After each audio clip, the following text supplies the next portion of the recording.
তীব্র গরম থেকে একটুখানি রেহাই দিতে পথচলতি মানুষের হাতে ঠান্ডা পানীয় জল দিচ্ছেন বিশালগড়ের দুই জননেতা।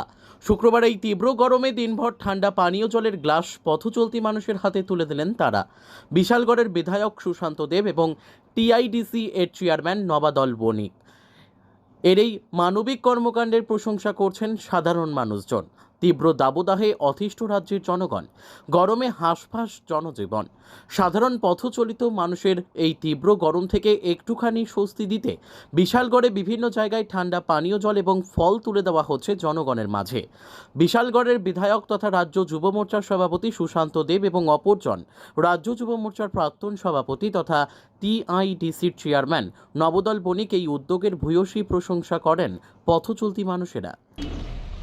বিগত কিছুদিন ধরে আমাদের ত্রিপুরা রাজ্যের মধ্যে গ্রীষ্মের যে দাবদাহ চলছে, তার থেকে সাধারণ মানুষের একটু স্বস্তির নিঃশ্বাসের জন্য আমাদের ত্রিপুরা শিল্প উন্নয়ন নিগমের চেয়ারম্যান মাননীয় নবাদল বণিকের নেতৃত্বে আমাদের বিশালগড় বিধানসভার প্রায় 7 থেকে 8টি স্থানে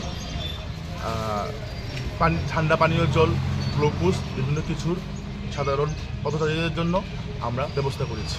bureau report, news tele Bharat.